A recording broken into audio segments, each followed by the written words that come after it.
Bienvenidos a la Noche Infinita. Antes de comenzar, cuéntanos en los comentarios desde dónde nos escuchas y qué temáticas te gustaría que exploremos en el futuro. Leemos cada mensaje con atención y siempre tomamos en cuenta sus sugerencias para los próximos relatos. Sin nada más que decir, comencemos. Hay una parte de la MEX 200 que siempre me ha parecido particularmente silenciosa. Es ese tramo entre San Patricio y el Rebalse, cuando el mar ya no se ve y la vegetación comienza a cerrar el paso. Un tramo en el que el sol parece estar más cerca y el aire se vuelve espeso. He pasado por ahí decenas de veces, tanto de día como de noche, y nunca me detuve a pensar que un simple trayecto podía convertirse en una especie de infierno. Mi nombre es Armando, soy de Colima, y por razones de trabajo suelo recorrer esa carretera varias veces al mes. Trabajo para una empresa de sistemas de refrigeración y uno de nuestros clientes más importantes tiene su planta en Manzanillo. Normalmente me quedo a dormir allá, pero ese día, un jueves por la tarde, terminé antes de lo esperado y decidí regresar a Tecomán para dormir en casa. Me arrepiento de esa decisión. Eran casi las 7 cuando salí de Manzanillo. El cielo comenzaba a oscurecerse y la carretera estaba prácticamente vacía. Solo algún que otro camión lento y uno que otro vehículo que me rebasaba a toda velocidad. Puse música tranquila, bajé las ventanas para dejar que entrara el aire tibio y me preparé mentalmente para el camino. El GPS marcaba unos 40 minutos hasta llegar a casa. Todo parecía normal, hasta que vi los autos. Los vi por el espejo retrovisor, 3 vehículos iguales, sin placas, que aparecieron a la distancia como si hubieran salido de la nada. Era raro. Todos eran de la misma marca y modelo, Jetta color gris Oxford, sin ningún tipo de modificación, polarizados y sin placas. Me pareció curioso, pero no alarmante. Pensé que podía ser alguna flotilla de autos recién importados o vendidos. No les di mayor importancia. Aceleré un poco, no por huir, sino para mantener distancia. Los autos también aceleraron. Eso me hizo fruncir el ceño. No era común que un grupo de vehículos idénticos siguieran exactamente el mismo ritmo que tú. Bajé la velocidad para dejar que me rebasaran. No lo hicieron. En cambio, se alinearon detrás de mí, en fila, manteniendo la misma distancia entre ellos y conmigo. Era como si fueran parte de una misma coreografía, calculando cada movimiento. Pensé en salirme en el siguiente retorno, pero estaba en esa parte del trayecto donde no hay salidas por varios kilómetros. Solo monte, algunas brechas polvorientas y anuncios viejos que anuncian cocos fríos y empanadas de camarón. Pasaron unos minutos. Intenté tranquilizarme. Seguro van al mismo destino, no es para tanto, me repetía. Pero algo no cuadraba. No había luces internas, ningún reflejo del tablero o de una silueta humana. Nada. Como si los autos estuvieran vacíos. O peor aún, como si estuvieran manejados por algo que no quería ser visto. Apreté el volante. El sudor me escurría por la nuca. Subí las ventanas, apagué la música. Sentí como el silencio comenzaba a aplastarme. Y entonces sucedió algo. El primer auto, el que iba justo detrás de mí, encendió sus luces altas, directo a mis espejos, un destello violento que me obligó a mirar hacia otro lado. Aceleré, ellos también. Luego, el segundo auto hizo lo mismo, después el tercero. Un parpadeo sincronizado que no parecía casual. No era una señal de tránsito, era un mensaje. No sé cómo describir lo que sentí. Era miedo, pero uno denso que no te deja respirar. Apreté los dientes. Saqué mi celular para grabar lo que estaba pasando, o al menos para marcarle a alguien, pero no tenía señal. Ninguna. Ni siquiera un punto de cobertura. Revisé 3 veces. Nada. Volteé a ver por el retrovisor de nuevo. Los autos habían disminuido la distancia. Estaban más cerca, demasiado cerca. Podía ver el reflejo de mis luces traseras sobre sus parabrisas. Sentí una punzada de desesperación. ¿Qué chingados querían? Frené en seco. Era una locura, lo sé, pero quería obligarlos a rebasarme, a que pasaran y se fueran. Mi coche derrapó ligeramente, levantando tierra de los costados. Los autos también frenaron, en perfecta sincronía. a escasos metros detrás de mí. Fue en ese momento que me di cuenta de que no estaba en control. Esa gente, o lo que fuera que manejaba esos autos, no era normal. Estaban jugando conmigo. No querían solo seguirme, querían que me diera cuenta de que estaba atrapado. Tomé una decisión desesperada: salirme del camino. Vi una brecha polvosa a la derecha, una de esas veredas que usan los campesinos o pescadores, y sin pensarlo 2 veces giré bruscamente. Las llantas chillaron. Mi coche rebotó contra las piedras y caí en un camino estrecho entre arbustos y palmas. Sabía que estaba yendo hacia el mar, hacia la zona donde los manglares comienzan a cubrir todo. No era el mejor lugar, pero al menos me alejaba de ellos. Por unos segundos pensé que había logrado escapar, hasta que escuché los motores. 1, 2, 3. Los malditos también se metieron al camino.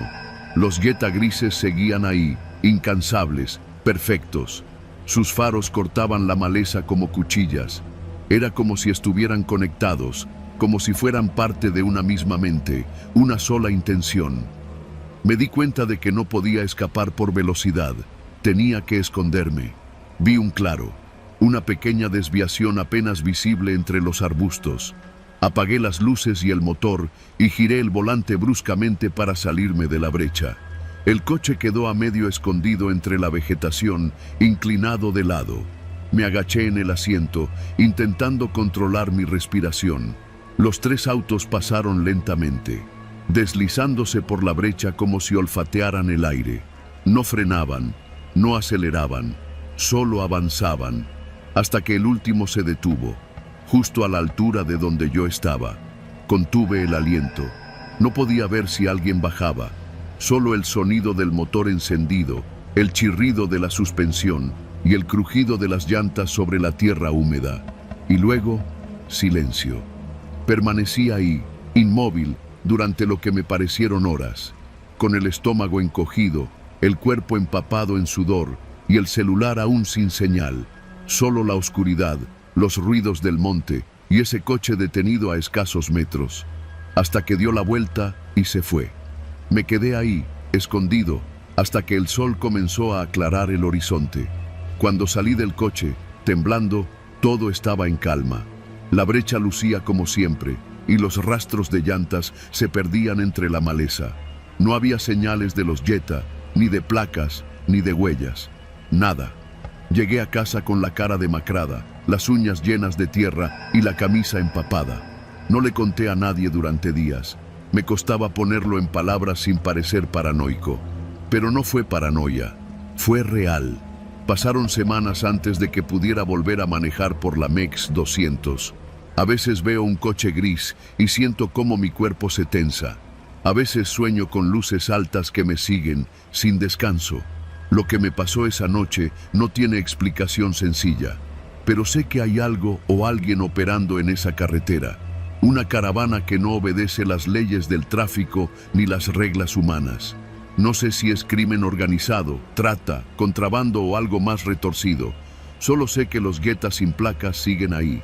Y tú, si los ves por el retrovisor, no frenes, no les mires, no salgas del camino, porque si lo haces, puede que no vuelvas a salir.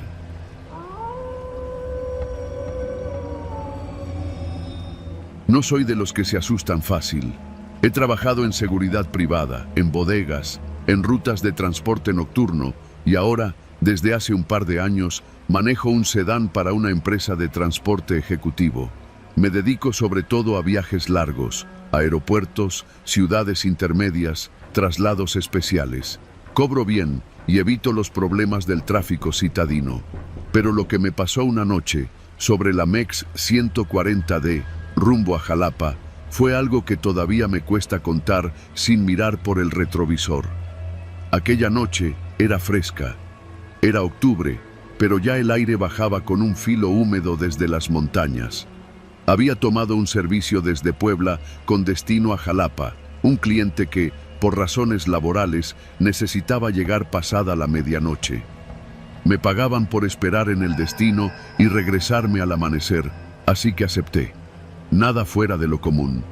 El carro, un Jetta gris oscuro de modelo reciente, iba limpio y con el tanque lleno. Salimos pasadas las 9:30 de la noche. Cruzamos sin problema la zona de Amozoc y luego tomamos la MEX 140D, un tramo de cuota que atraviesa zonas rurales, boscosas, y después de Perote empieza a volverse más estrecho y con menos iluminación.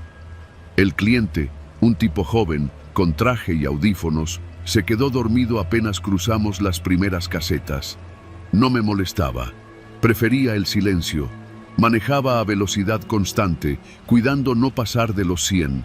Las curvas de esa autopista pueden traicionarte, sobre todo cuando hay neblina. Y esa noche, la neblina empezó a bajar justo al pasar las vigas. Al principio era leve, un velo blanquecino que se arrastraba como si flotara desde los matorrales. Pero luego se volvió espesa, de esa que se pega al parabrisas y te obliga a bajar la velocidad. Yo iba concentrado.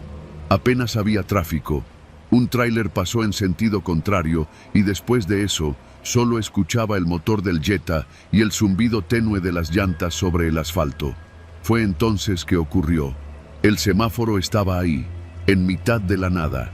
No sé si lo has visto, pero existe un semáforo rural, de esos que usan para cuando hay obras o algún tramo controlado. Está justo antes de una curva cerrada y un puente en reparación. Es raro ver uno de esos en una carretera federal, pero ahí estaba. Un solo semáforo portátil en medio del camino, con su luz roja encendida. No había señales de obra, ni maquinaria, ni nada más. Solo la luz roja brillando en la neblina como un ojo solitario. Frené por instinto, bajé la velocidad a casi nada y me detuve por completo. El cliente seguía dormido, y en ese momento lo escuché. ¿Me das chance? La voz venía del copiloto, del asiento vacío del copiloto. Mi cuerpo se congeló, no exagero. Fue como si algo me hubiera succionado el aliento. Giré la cabeza lentamente, con esa mezcla de negación y certeza que te atrapa cuando sabes que estás por enfrentar algo fuera de lo normal. La puerta estaba abierta. No lo había escuchado. No hubo clic, ni alarma, ni aviso en el tablero. Pero ahí estaba él, un hombre, subido ya en el asiento, cerrando la puerta con calma. Llevaba una chamarra de mezclilla gruesa, deslavada, y una gorra que le cubría los ojos. No parecía un vagabundo, ni tampoco un delincuente a simple vista. Su ropa estaba limpia, pero lo más raro era cómo se movía, con una lentitud medida, como si estuviera demasiado relajado para el contexto. Yo no supe qué hacer. Me quedé inmóvil, con las manos en el volante. El tipo se acomodó el cinturón de seguridad y se recargó en el asiento. Gracias, hermano. Solo es un tramo corto, dijo, sin mirarme. ¿Qué haces?, pregunté, sin levantar la voz. Era más una súplica que un reclamo. No te preocupes, no quiero broncas. Solo necesito cruzar el siguiente tramo. Son unos kilómetros. Luego me bajo. Mi mente buscaba explicaciones. ¿Se subió en algún momento? ¿Lo recogí sin darme cuenta? Imposible. El auto estaba cerrado.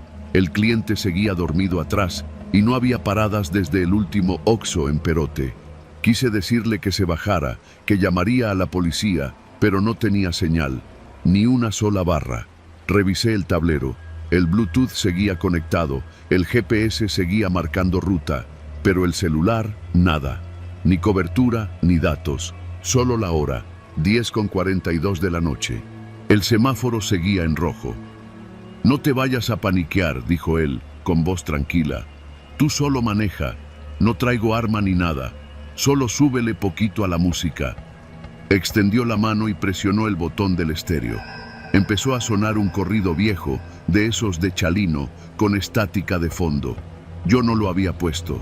La USB estaba desconectada. ¿Quién eres?, logré decir. Un tipo que necesita llegar, igual que tú. La luz cambió a verde. El auto avanzó solo. No estoy exagerando. Mis pies estaban temblando, pero el motor respondió como si alguien más lo controlara. Tomé el volante, más por instinto que por decisión, y seguí el camino. El tipo no decía nada más. Solo miraba hacia el frente, con esa calma que hacía que todo se sintiera más irreal. Condujimos en silencio durante unos 8 minutos. La neblina se volvió más espesa y el camino más angosto. Pasamos por una curva cerrada, donde la señalética estaba casi borrada por el moho. Entonces lo vi. Un auto, volcado en la cuneta. Luces apagadas, cofre abierto, nadie a la vista. «Frena», dijo el hombre del copiloto. Frené. «¿Lo ves? Ese era yo». «¿Cómo que?» Comencé, pero él se volteó hacia mí. Y ahí sí, el terror me atravesó. Su cara no era normal. Tenía los ojos tan abiertos que parecía que se le iban a salir. Pero lo peor era su piel. Estaba reseca, cuarteada, como cuero viejo. Tenía sangre seca en el cuello y la gorra ocultaba parte de lo que parecía una fractura expuesta en el cráneo. Me volqué ahí hace una semana. Nadie me encontró. Nadie se detuvo. Todos pasaban y veían el coche como si fuera chatarra abandonada. Me quedé ahí, viendo pasar los días. Solo quiero llegar a mi casa, ver a mi mamá, o lo que quede de ella. Me paralicé. «¿Qué eres?», balbuceé. «¿Tú qué crees?», respondió con una sonrisa rota. «Pero tranquilo, ya casi llegamos».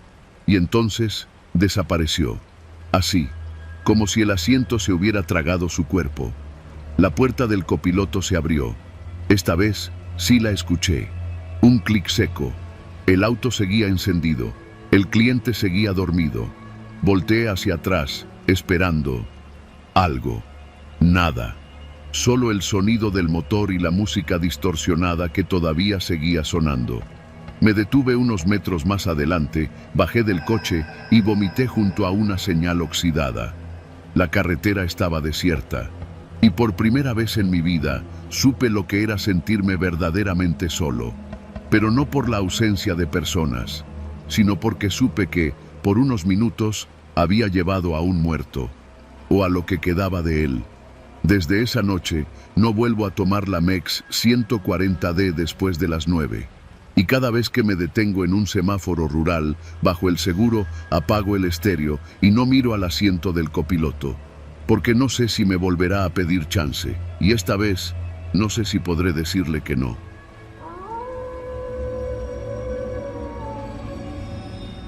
No sé cómo empezar esto sin que suene como una exageración. Tal vez lo sea. Tal vez lo que viví fue simplemente un cúmulo de coincidencias extrañas, amplificadas por el cansancio y la mala suerte. Pero desde aquella noche dejé de manejar solo de noche por la MEX 57D. Era lunes. Llevaba más de 15 horas manejando desde San Luis Potosí hasta la Ciudad de México, con escalas en Querétaro para entregar mercancía. Yo trabajaba como chofer para una empresa que transportaba componentes electrónicos.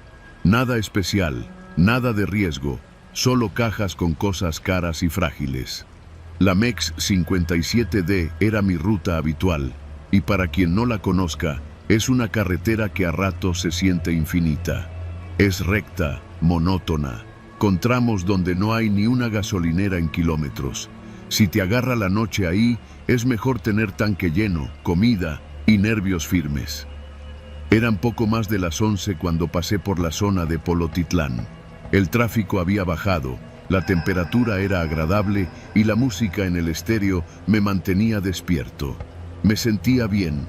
Sin embargo, poco antes de llegar a un tramo recto entre Huichapán y Tepeji, vi algo raro.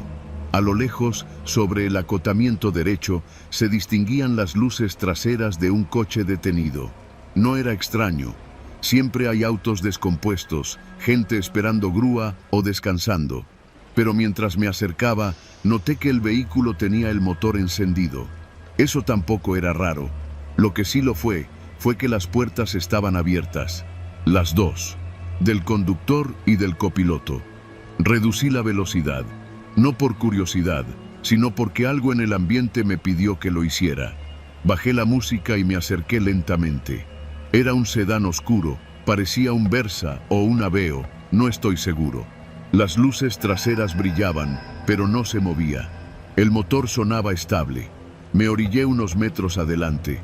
Encendí mis intermitentes.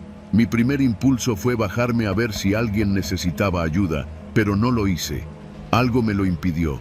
Miré por el retrovisor. Nadie bajaba. Nadie se movía. Solo el coche ahí, detenido, puertas abiertas, motor encendido. Tomé mi celular. No había señal, ni una sola barra. Me asomé por la ventana, medio cuerpo fuera.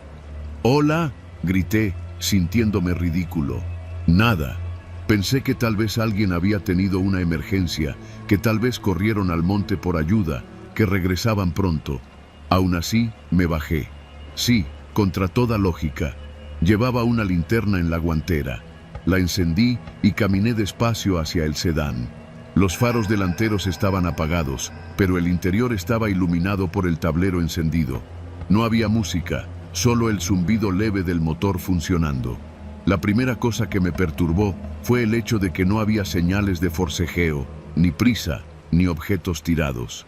El auto estaba perfectamente ordenado, salvo por las puertas abiertas, como si alguien hubiera bajado un minuto para hacer pipí y se le hubiera olvidado cerrar. Pero no había nadie. Asomé la cabeza por la puerta del conductor. El asiento estaba vacío.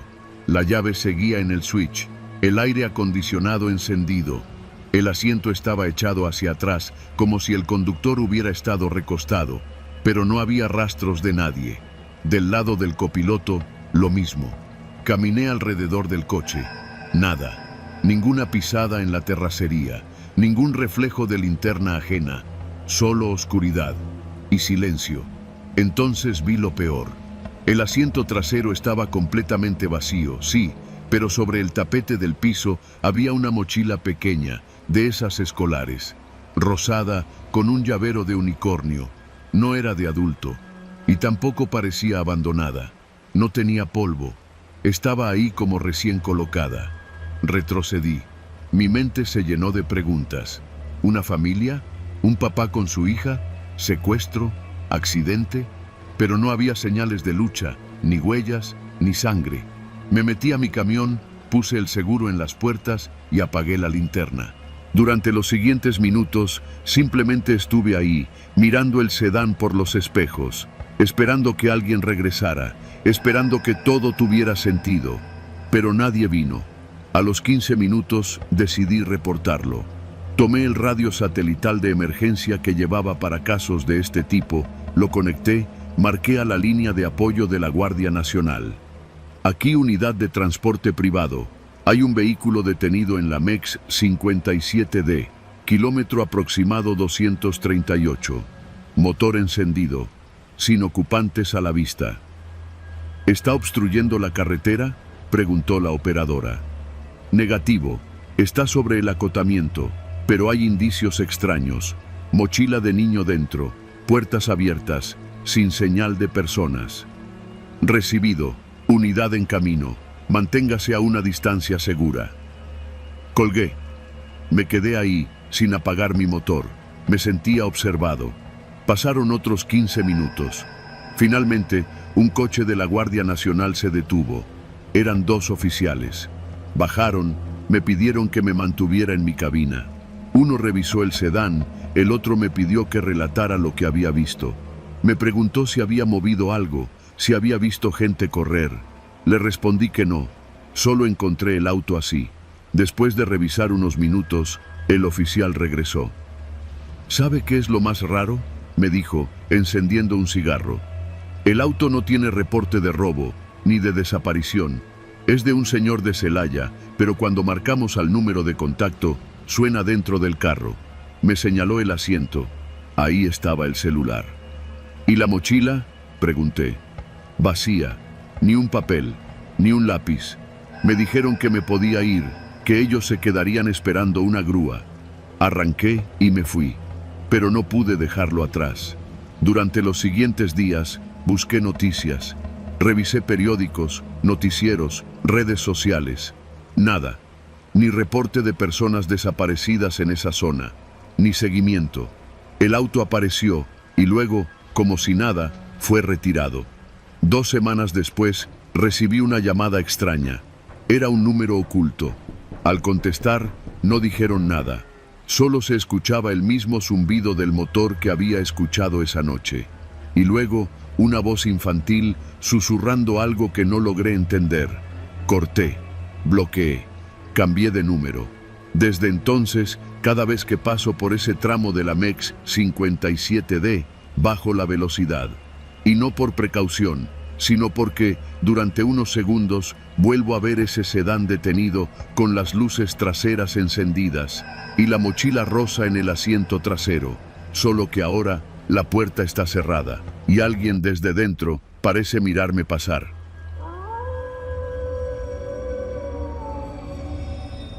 No hay forma de prepararte para lo que no entiendes. Pensé que lo había visto todo en esta ciudad. Asaltos, peleas, accidentes. Trabajo en un retén de seguridad sobre la MEX 175, justo en el tramo entre Oaxaca de Juárez y Miahuatlán.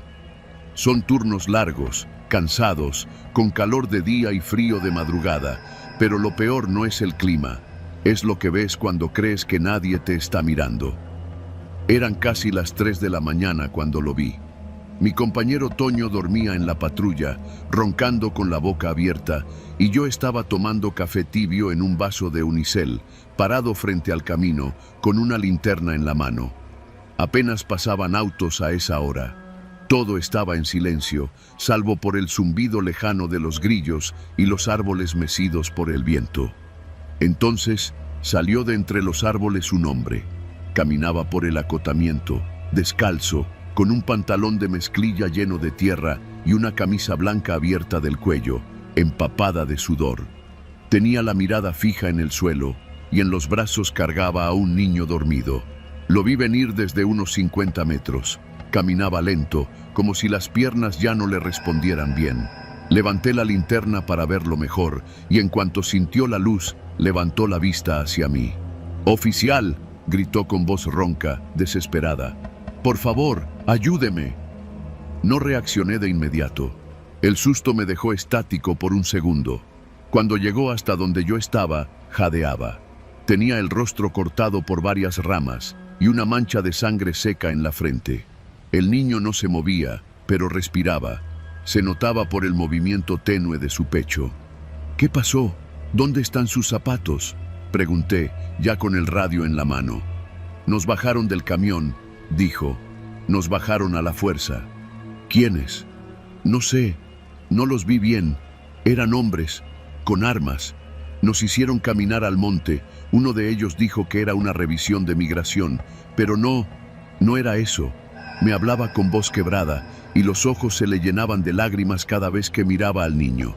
Me di cuenta que el niño tenía una mochila escolar colgada del cuello, una de esas baratas, con un estampado de dinosaurios. «¿Está bien el niño?», pregunté, tocándole el hombro. «Está muy cansado. No ha comido en horas. No quería que se quedara dormido, pero no aguantó más. Se llama Ismael. Tiene 5 años. Le pedí que me acompañara al fondo de la patrulla». Toño se despertó con el golpeteo de las puertas. «¿Qué onda?», preguntó, medio dormido. «Tenemos una situación», le dije. «Llama a la estatal y ve pidiendo una ambulancia. Hay un niño deshidratado». Mientras Toño hacía las llamadas, llevé al hombre a sentarse en la banca trasera de la unidad. Le ofrecí agua y un chocolate que llevaba en la mochila. «¿Cómo te llamas?». «Juan». «¿Y qué hacías por aquí a esta hora?». Me miró como si fuera estúpido. «Estoy huyendo. Quiero cruzar con mi hijo. Mi esposa ya no está. La mataron en Tapachula hace un mes. Yo no me iba a quedar allá». Calló un momento. Le temblaban las manos. Nos subimos a un camión que venía de Tuxtla. Había otros como nosotros. Gente que solo quiere cruzar, oficial. Pero antes de llegar a Miahuatlán, una camioneta nos cerró el paso. Gente armada. Nos bajaron a todos. A algunos los amarraron. A otros se le quebró la voz. A otros se los llevaron. Yo me metí al monte con el niño. Caminé sin rumbo hasta ver la carretera. No supe qué decir. Toño volvió y me dijo que la estatal llegaría en unos 20 minutos, pero no había ambulancia disponible. El hospital más cercano estaba cerrado por remodelación.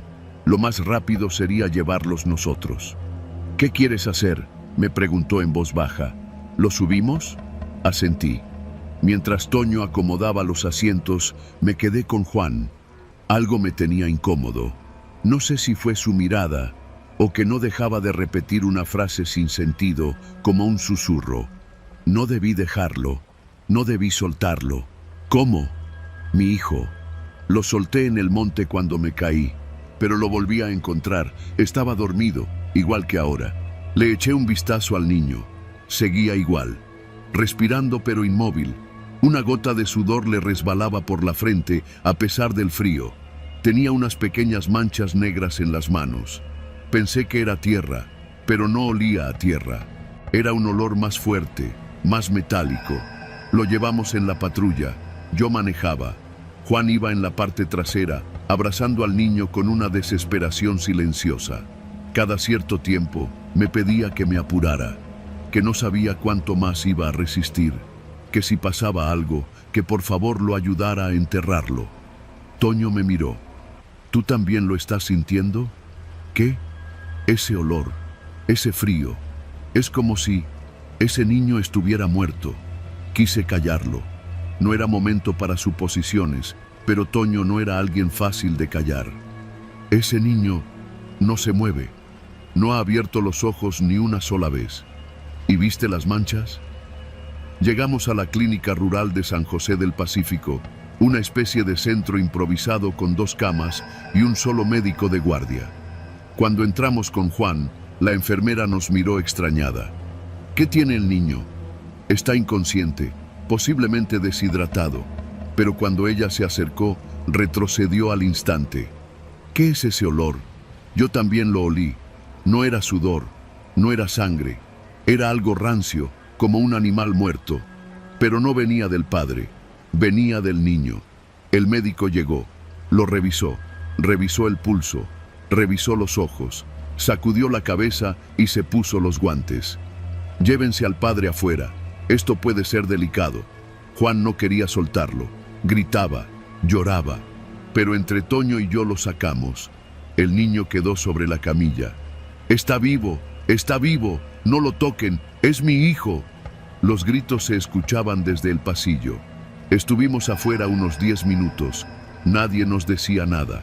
El médico no salía, hasta que escuchamos un ruido de cristal rompiéndose.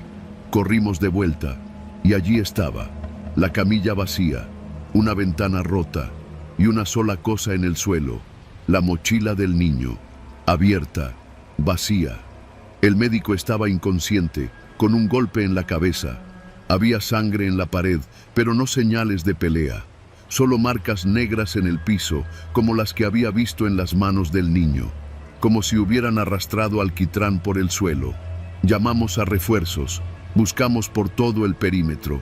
Nada, ni rastro del niño, ni de nadie más. Juan se quedó en el pasillo, sentado, con la mirada perdida. Dijo una sola cosa antes de que lo subieran a la ambulancia psiquiátrica. No era mi hijo murió en el monte. Yo lo dejé, lo encontré horas después. Pensé que estaba dormido, lo cargué, lo abracé, y desde entonces ya no habló, ya no abrió los ojos, solo me dejó caminar con él hasta ustedes. Nadie nos creyó. En el informe escribieron que el niño había huido por la ventana, que el padre tuvo un brote psicótico, que todo fue un malentendido. Pero Toño y yo, cada vez que pasamos por la MEX 175, miramos a los árboles, porque a veces, entre la neblina, se alcanza a ver una figura pequeña, cargada por un hombre descalzo. Y siempre que los vemos, no hay sonido, ni siquiera del viento.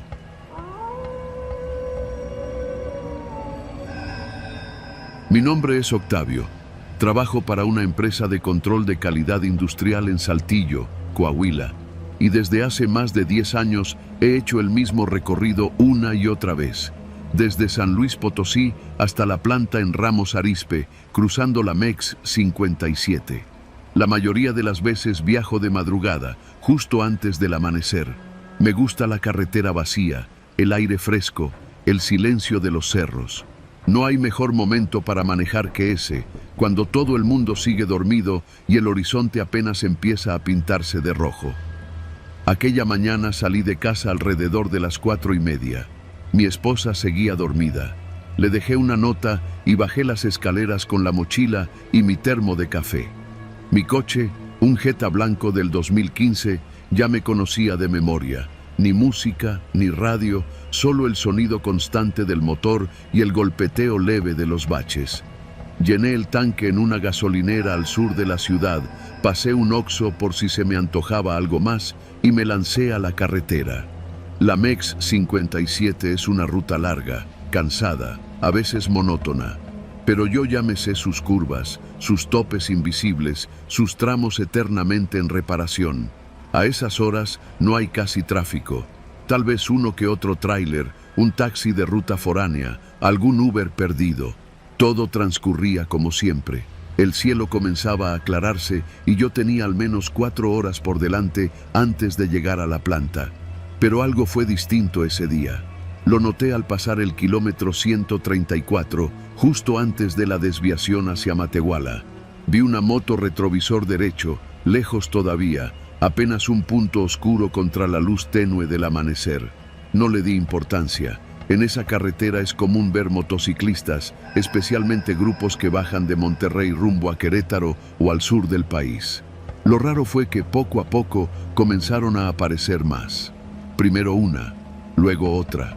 Al cabo de 20 minutos ya tenía por lo menos 5 motos visibles detrás de mí. Al principio pensé que se trataba de un grupo biker haciendo ruta juntos, pero había algo en su comportamiento que no cuadraba. No me rebasaban, no se agrupaban, mantenían distancia entre sí, pero todos detrás de mí, a unos 100 metros de distancia, como si me siguieran, como si esperaran algo. Mi pulso aumentó. Bajé la velocidad un poco para que me rebasaran, a ver si podía confirmar mi paranoia, pero ninguno lo hizo. Solo redujeron también su velocidad, manteniendo la misma distancia. No empieces a imaginar cosas, Octavio, me dije, tratando de convencerme. Aceleré. Durante los siguientes kilómetros no volví a mirar atrás. No quería, pero en el fondo sabía que seguían ahí. Algo en el ambiente había cambiado. El cielo se aclaraba, pero el sol aún no salía. El tramo de carretera era abierto, sin curvas, sin puentes, solo desierto seco y lomas bajas cubiertas de nopales. Terreno perfecto para desaparecer sin dejar rastro. Fue en el kilómetro 143 cuando me convencí de que aquello no era casualidad. Las motos empezaron a acercarse, una a la izquierda, otra a la derecha. Las luces altas me bañaban los espejos. Ya no eran 5, eran más de 10. Se distribuían a ambos lados de mi coche como si intentaran rodearme. Apreté el volante, sintiendo que las yemas de mis dedos perdían color. No sabía si acelerar o frenar. Ninguna opción parecía buena. Mi mente buscaba razones lógicas. ¿Sería una rodada violenta? ¿Algún grupo de extorsión? ¿Un malentendido? Pero no encontraba consuelo en nada. Mi estómago se encogía más con cada segundo. Las motos no eran Harley Davidson ni de turismo. Eran más pequeñas, más ágiles, de esas usadas por repartidores o mensajeros. Algunos llevaban chamarras negras con parches, otros simplemente sudaderas con capuchas. De pronto, uno de ellos rebasó por la izquierda y se colocó justo frente a mí, bajando la velocidad. Otro hizo lo mismo por el lado derecho. El mensaje era claro, querían que redujera la velocidad, y lo hice. Desaceleré hasta quedarme por debajo de los 70 kilómetros por hora. Las motos me encerraron, 2 adelante, 2 a los costados, el resto detrás. Como una jauría controlando a su presa. No decían nada, no hacían gestos, no levantaban armas. Solo me miraban de reojo de vez en cuando, con los cascos puestos y los visores oscuros. Uno de ellos, el que iba justo al lado del conductor, llevaba un bate de béisbol atado a su mochila. No supe qué hacer. Intenté buscar señal en el celular, pero estaba en zona muerta. Imposible marcar. El auto empezó a vibrar por la tensión acumulada en mis piernas. Me temblaban los pies. Volteé a la derecha, buscando una salida, una brecha, algo. Pero lo único que vi fue el letrero oxidado de una terracería vieja con rumbo a una ranchería abandonada. Uno de ellos me hizo señales con la mano, indicándome que saliera de la carretera. Un gesto seco, sin palabras, como si fuera parte de un protocolo. No lo hice. Mantuve el rumbo. El tipo golpeó ligeramente mi ventana con el nudillo. 3 veces. Firme, amenazante. Y entonces supe que debía decidir. Si lo seguía, podría terminar muerto.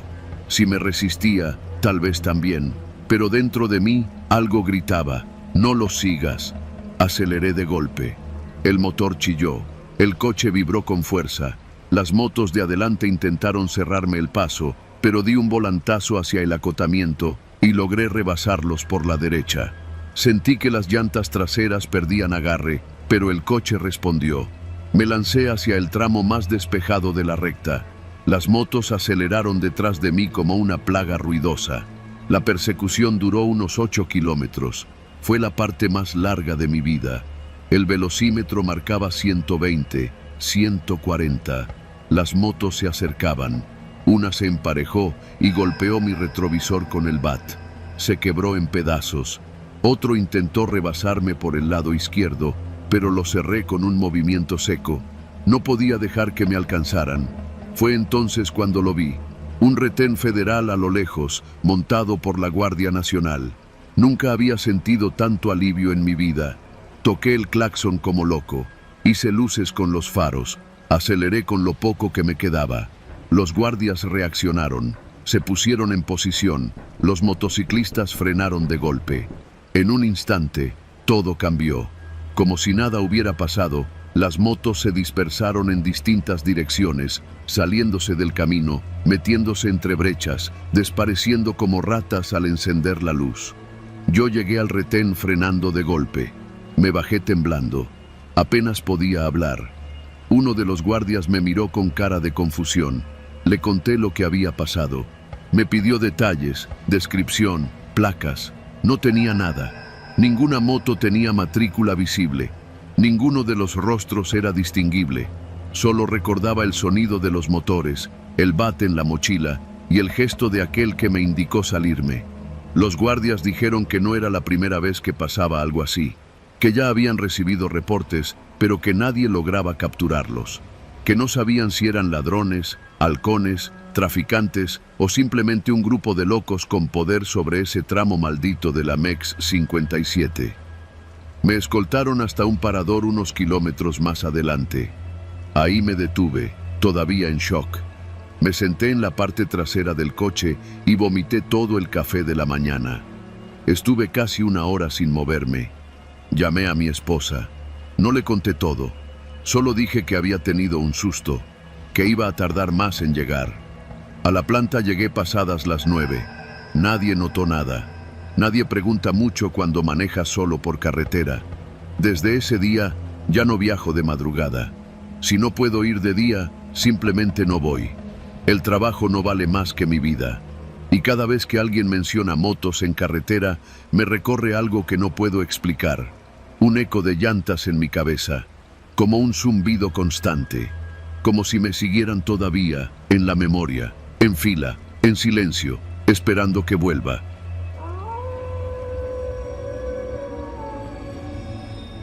Durante varios años trabajé como técnico de mantenimiento para una pequeña empresa de transporte con sede en Zacatecas.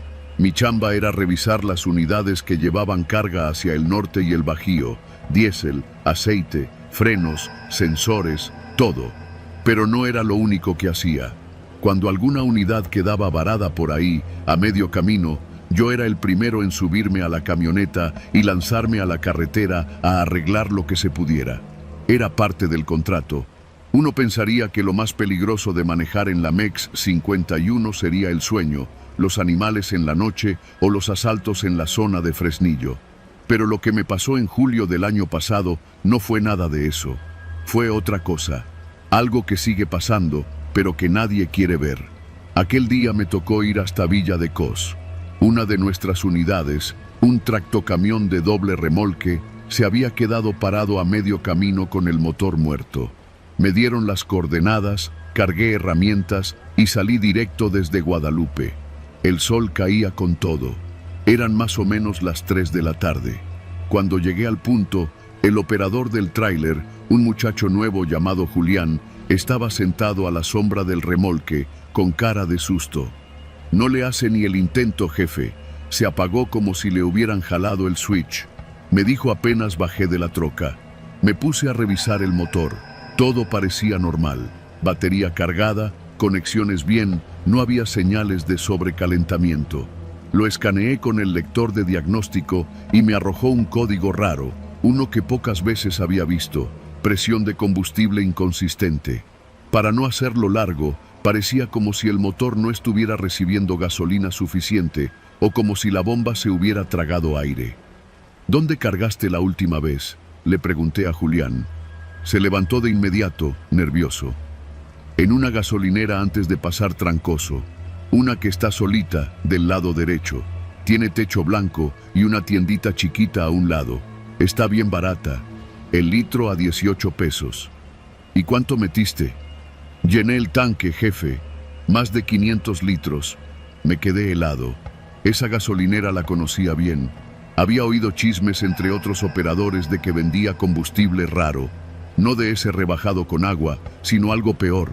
Combustible con solventes industriales que rendía igual en volumen, pero que terminaba madreando los motores a los pocos kilómetros.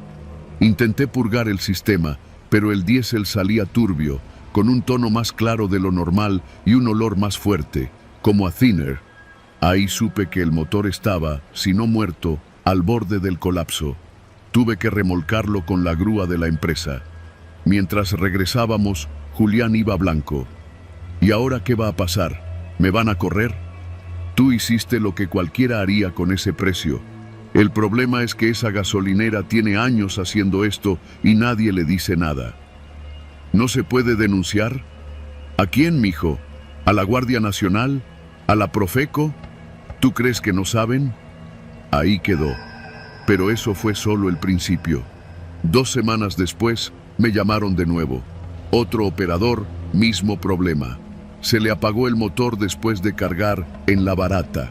Esa vez fue más cerca de San Tiburcio.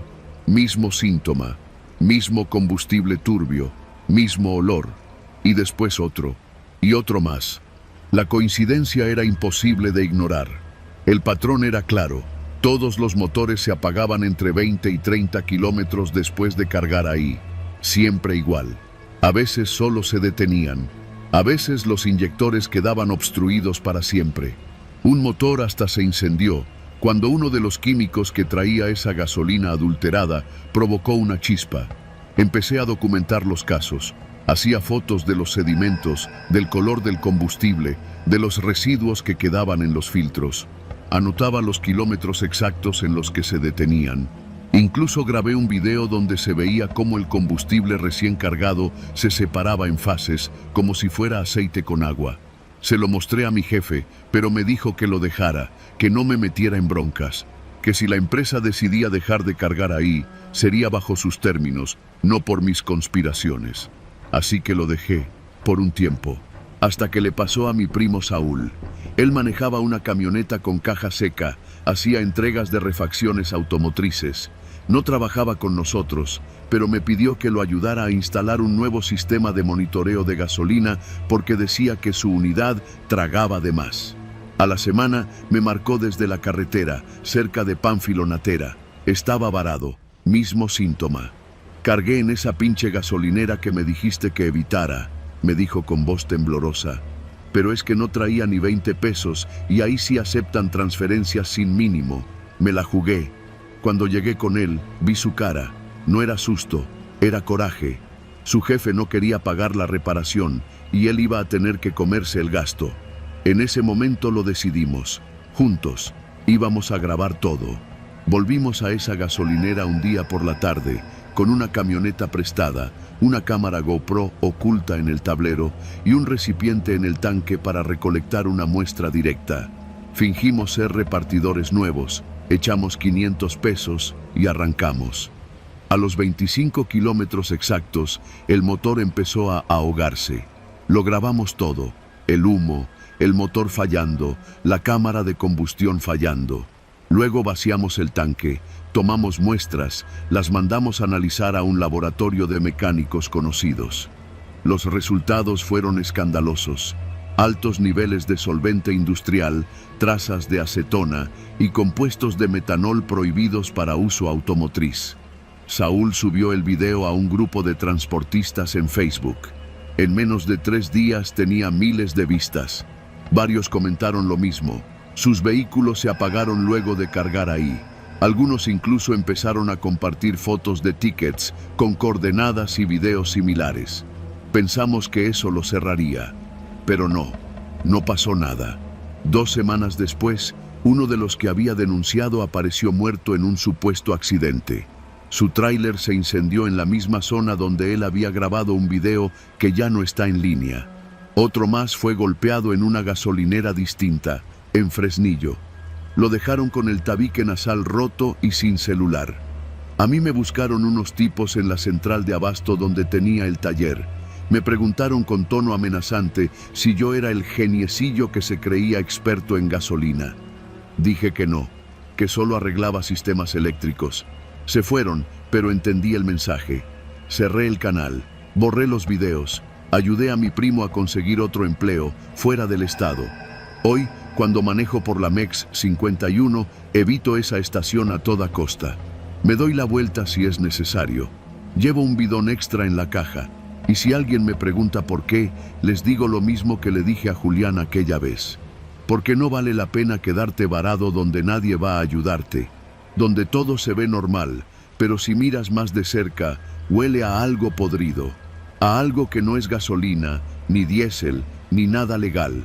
Ahí sigue esa gasolinera, el techo blanco, la tiendita a un lado, el precio siempre un poco más bajo que el resto, y los motores cayendo, uno por uno, a los pocos kilómetros.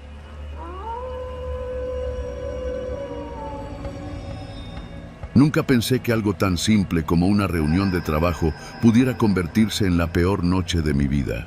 Soy Jorge, tengo 36 años, soy ingeniero de sistemas, vivo en Naucalpan, Estado de México, y trabajo para una empresa que ofrece servicios de tecnología a tiendas departamentales y cadenas de conveniencia.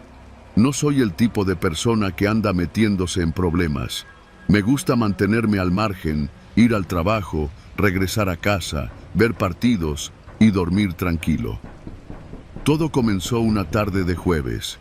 Mi jefe me llamó para pedirme un favor, ir a revisar una instalación de red en una de las bodegas que recién habíamos equipado en una zona industrial al norte de Iztapalapa. Era algo rápido, según él. Solo verificar que los routers estuvieran activos y confirmar que la conexión a los servidores era estable. Como no había tráfico a esa hora, acepté sin chistar. La bodega estaba en una zona fea, de esas que parecen fantasmas después de las 8 de la noche. Naves industriales con las cortinas abajo, calles oscuras y ni un alma caminando. Era un lugar donde uno no se sentía bien parado más de 5 minutos. Pero me dijeron que la reunión sería rápida, solo con 2 encargados de mantenimiento. Yo llegué a las 7:10. A esa hora, el cielo ya estaba naranja y el viento levantaba tierra del pavimento agrietado. Me recibió un tipo delgado, con lentes y chaleco reflectante. Se presentó como Miguel. Me hizo pasar por una puerta lateral de lámina.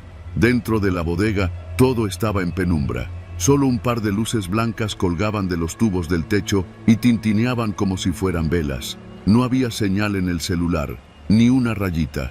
Por protocolo, me dijo Miguel mientras me daba un cubrebocas azul. Aquí adentro no usamos celulares, te los pueden clonar, así que lo mejor es que lo apagues por completo. No me pareció raro, en algunos almacenes lo hacen. Apagué el teléfono sin pensar mucho. Me llevó a una pequeña oficina improvisada hecha con tabla roca, donde ya había otro tipo sentado, revisando unos papeles. Este era más joven, de barba rala y mirada torva. Me saludó con un gesto seco y me ofrecieron una coca bien fría. No quería parecer paranoico, pero algo no me cuadraba. No había computadoras encendidas, ni cables de red visibles, ni rastro de ningún trabajo en proceso. ¿Me pueden mostrar el equipo que quieren revisar?, pregunté. Claro, ahorita te lo enseño, Miguel, dijo el de barba. El tipo delgado me hizo una seña para que lo siguiera por uno de los pasillos que conducían a la parte trasera. Caminamos en silencio por varios metros, hasta que noté que cada puerta que pasábamos estaba cerrada con candado o alambre. Me detuve. Oye, ¿y qué clase de red es la que necesitan revisar? Miguel me miró de reojo y se limitó a decir: no preguntes tanto, carnal, nomás haz tu chamba. Fue entonces cuando sentí cómo la piel se me tensaba. Mi cuerpo sabía que algo no estaba bien, aunque mi mente aún no lo quería aceptar. Cuando llegamos al fondo, vi a otros 3 hombres. Ninguno vestía uniforme. Uno traía una camiseta de fútbol, otro una chamarra negra con capucha y el tercero, más robusto, portaba un radio de corto alcance colgado al pecho. El tipo robusto nos miró y luego dijo en voz baja: ya se armó, cierren la entrada principal. Miguel se me acercó. Quédate aquí, no saques el celular, no hagas preguntas, no hables con nadie. Yo me quedé helado. Quise protestar, pero un ruido me interrumpió. Eran motores, varios. Después se oyeron pasos pesados, botas contra el concreto. En menos de un minuto, al menos una docena de hombres armados entraron a la bodega. Todos traían fusiles, mochilas negras y pasamontañas. Algunos gritaban órdenes, otros revisaban el lugar como si ya supieran cada rincón.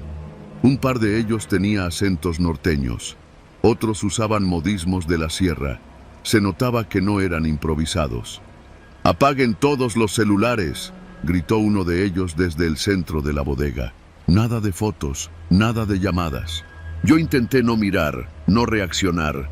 Saqué mi celular solo para comprobar que, efectivamente, no tenía señal. Lo volví a guardar. Los tipos se movían como si hicieran esto cada semana. Uno a uno fueron revisando a cada persona que estaba ahí, incluidos los de mantenimiento, que en realidad ya no sabía quiénes eran. Miguel desapareció. Me quedé parado junto a unas tarimas llenas de cajas vacías. A los pocos minutos entró una camioneta blanca, de esas tipo RAM, con placas cubiertas por lodo. Del asiento trasero bajaron a un hombre encapuchado, con las manos amarradas con cinchos. Lo arrastraban. Le sangraba la nariz. Lo metieron a una de las oficinas improvisadas. Nadie decía nada. Uno de los tipos, que parecía ser el líder, se subió a una tarima y nos habló fuerte, sin gritar. «Esto no es con ustedes, nomás cooperen y en media hora se van a su casa sanos y salvos. No saquen sus teléfonos. El que lo haga, no sale. Así, sin drama, sin amenaza escandalosa». Lo dijo con la frialdad de alguien que lo ha cumplido antes. Yo tenía el estómago revuelto. Las piernas me temblaban, pero me mantuve inmóvil. Durante los siguientes minutos escuchamos gritos, no de dolor, sino de desesperación, como si el tipo que habían traído supiera perfectamente lo que le esperaba. Después, un golpe seco y silencio. Uno de los encapuchados salió con un rollo de bolsas negras en la mano. Otro traía guantes quirúrgicos manchados. A nadie se le ocurrió moverse. A nadie. Yo sentía que el corazón me iba a tronar. Después de lo que parecieron horas, aunque fueron tal vez 30 minutos, el jefe habló de nuevo. «Listo. Gracias por su paciencia. Váyanse en silencio. Apagan los celulares y se largan sin voltear». Así, directo. Uno a uno, comenzamos a salir. Los tipos formaban un pasillo humano, armados, mirándonos con ojos vacíos. Yo caminé despacio, sintiendo el sudor correrme por la espalda. Cuando salí a la calle, ya era de noche cerrada. La zona seguía igual de vacía. Ningún policía, ninguna patrulla, nadie. Subí al carro, arranqué y no volví a mirar atrás. Esa noche no dormí. Al día siguiente, llamé a mi jefe y le dije que había tenido una urgencia médica y que no pude quedarme en la bodega. Inventé una historia mediocre. Él no hizo más preguntas, como si ya supiera. 2 días después, revisé las noticias. Nada. Ni una sola mención de un grupo armado. Ni una sola nota de un levantón en esa zona. Como si nada hubiera pasado. Como si los que estábamos ahí fuéramos cómplices invisibles de un secreto que nadie iba a contar. No regresé a esa bodega. Cambié mi número. Compré un nuevo celular. Me volví paranoico con la geolocalización. Dejé el trabajo 3 meses después. No di explicaciones. Hay noches en que todavía sueño con ese hombre encapuchado, con su mirada perdida, con los fusiles apuntándome en silencio, con la bolsa negra. No sé quién era, ni qué hizo, ni por qué. Pero sí sé esto. En este país hay lugares donde el silencio no es cobardía, es supervivencia.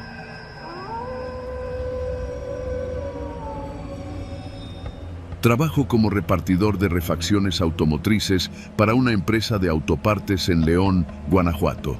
La mayoría de mis entregas son locales, pero 2 veces por semana me asignan la ruta hacia Zacatecas, y esa implica recorrer la MEX 45D de madrugada, saliendo desde las instalaciones de la empresa poco antes de las 3.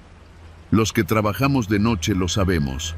Las carreteras federales a esas horas tienen una vibra distinta. El aire se siente más espeso, los faros parecen atravesar una oscuridad más densa y el silencio es tan profundo que uno termina escuchando su propia respiración con más claridad que el motor. La MEX 45D es un tramo que muchos prefieren evitar. Tiene rectas largas que hipnotizan, poca señal telefónica en ciertos puntos y zonas donde los retenes militares o policíacos aparecen sin previo aviso.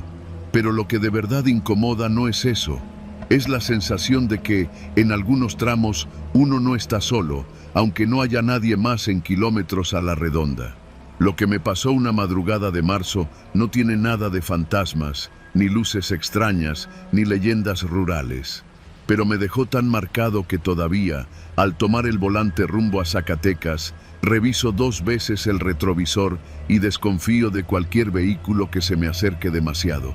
Salí como siempre. Eran las 2:40 cuando arranqué la camioneta de la empresa, una Nissan con vidrios polarizados. No porque quisiéramos ocultar nada, sino porque las refacciones costaban lo suficiente como para que un ladrón se tentara si veía lo que había dentro. Llevaba piezas pesadas, alternadores, cajas de dirección y un par de compresores nuevos. Todo iba etiquetado, facturado y asegurado, pero eso no significa nada cuando te toca una balacera o un asalto en la carretera. La primera parte del trayecto fue tranquila. Pasé Silao y siguió Irapuato. Ni un alma en el camino, salvo algún tráiler ocasional. Iba con buen ritmo, oyendo un playlist en bajo volumen. No me gustaba ir con todo apagado, pero tampoco ponía música alta. Hay que tener los oídos atentos, uno nunca sabe. Poco antes de llegar a un tramo entre Romita y la salida a Manuel Doblado, noté por el retrovisor que una camioneta venía detrás de mí. No era raro, esa carretera es de doble carril y aunque a esa hora no hay mucho tráfico, siempre hay uno que otro vehículo que parece ir deprisa. La curiosidad me ganó. Volteé de reojo y vi que era una SUV negra, de esas grandes, quizá una Suburban. Lo que me llamó la atención fue que llevaba los vidrios completamente polarizados. Todos, incluso el parabrisas. No vi luces interiores ni pude distinguir cuántas personas iban dentro. Aceleré un poco, más que nada para mantener distancia. Pero la camioneta hizo lo mismo, y ahí empezó todo. No soy paranoico. He pasado por situaciones incómodas en esta ruta. Vacas atravesadas, tráilers volcados, operativos extraños, pero nada como lo que sentí esa noche. La Suburban no me rebasaba, pero tampoco se alejaba. Se mantenía a unos 30 metros, pegada al carril de baja. A ratos parecía acercarse, pero nunca lo suficiente como para darme chance de verla bien. Pensé que tal vez era una patrulla encubierta. A veces pasa. Se acercan, revisan las placas y si todo está bien se alejan. Pero esta camioneta no tenía estrobos, ni antenas, ni los faros auxiliares que suelen llevar. Era un vehículo civil. Punto. Pasaron unos 10 minutos así. Decidí probar algo. Tomé una desviación secundaria que lleva a una gasolinera abandonada, donde a veces me detengo a revisar las llantas. No lo necesitaba, pero quería ver si la camioneta seguía su camino. Cuando giré, miré por el retrovisor, y la Suburban también giró. Aquí fue donde algo dentro de mí se activó, una alerta. Esa sensación de que ya no estás en un trayecto normal, sino en una situación que podría salir mal. No me detuve en la gasolinera. La pasé de largo y salí de nuevo a la carretera por otra rampa. La camioneta hizo lo mismo. Lo confirmé por completo cuando apagué mis luces por unos segundos, una técnica que usamos algunos repartidores para ver si los que nos siguen hacen lo mismo. La Suburban también apagó sus luces. No por completo, pero bajó a las luces de posición. Imitó mi movimiento. Estaban siguiéndome. Tomé el radio de la empresa, pero no había señal. Ni siquiera estábamos tan lejos de la zona urbana, pero esa carretera tiene huecos donde la comunicación se pierde. Ni datos, ni llamadas, ni radio. Manejé en silencio varios kilómetros. Cada minuto que pasaba, la tensión crecía. La Suburban se mantenía detrás. Me puse a pensar, ¿quieren que me detenga? ¿Van a bloquearme? ¿Esperan que yo me desvíe a un lugar más solitario? Decidí lo que me pareció lo más sensato. Llegar a la siguiente caseta, la de Cuatro Milpas. Ahí a veces hay policías federales o guardias de seguridad. No mucho, pero más que en la nada. Aceleré, no como loco, pero lo suficiente para dejarles claro que no pensaba detenerme. La camioneta respondió igual. Me seguía como sombra. Cuando vi las luces de la caseta a lo lejos, casi me puse a rezar. Pero el alivio me duró poco. La caseta estaba cerrada. No cerrada al paso, seguía operando, pero el módulo de vigilancia estaba oscuro. No había nadie visible, ni una patrulla, ni un solo oficial, nada. Pasé despacio. Pensé en detenerme, pero algo me dijo que si lo hacía, ellos también lo harían. Y me quedarían atrás, en un punto donde nadie iba a ayudarme. Fue ahí cuando tomé la decisión más arriesgada de mi vida laboral. Giré el volante bruscamente al salir de la caseta y tomé una brecha de terracería que lleva a una zona de granjas. No estaba seguro de a dónde salía, pero sabía que se alejaba del camino principal. No podía ver si la Suburban me seguía, pero por el polvo en los espejos supe que sí. Sentí las piedras rebotar bajo las llantas, el golpeteo metálico del cargamento en la parte trasera. Iba sin control, pero ya no me importaba. Solo quería sacarlos de mi ruta. Después de unos 3 kilómetros de brecha, vi una pequeña bodega iluminada. Era de una empresa de agroquímicos, con un par de camiones estacionados y un velador sentado junto a una fogata improvisada. Frené en seco, bajé de la camioneta sin apagar el motor y me acerqué corriendo. ¡Ayúdeme!, grité sin pensar. El señor se puso de pie, alarmado.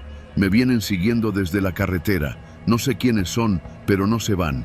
El hombre me miró, vio las luces que se acercaban y asintió. Caminó hacia la puerta de la bodega, sacó un radio viejo y dijo algo que no entendí.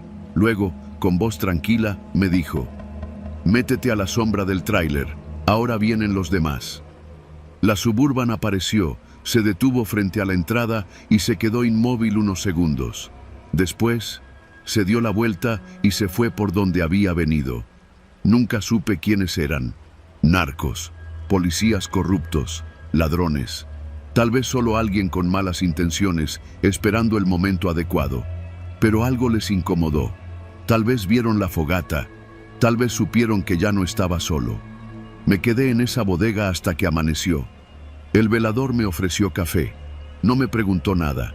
Parecía que ya había pasado antes. Cuando me despedí, me dio una última advertencia. Si ves una camioneta que no rebasa ni se aleja, no tomes la misma carretera, regrésate. Y si puedes, cambia la ruta. Esas camionetas no siguen a cualquiera. Desde entonces, cada vez que veo una SUV con vidrios polarizados a las 3 de la mañana, el estómago se me revuelve. Y aunque sigo trabajando en la misma empresa, pedí cambiar mi ruta. No he vuelto a tomar la MEX 45D desde aquel día. Porque en esa carretera no todos los que te siguen lo hacen por accidente. Y hay veces que el miedo más real no viene de lo paranormal, sino de la gente viva que no muestra el rostro.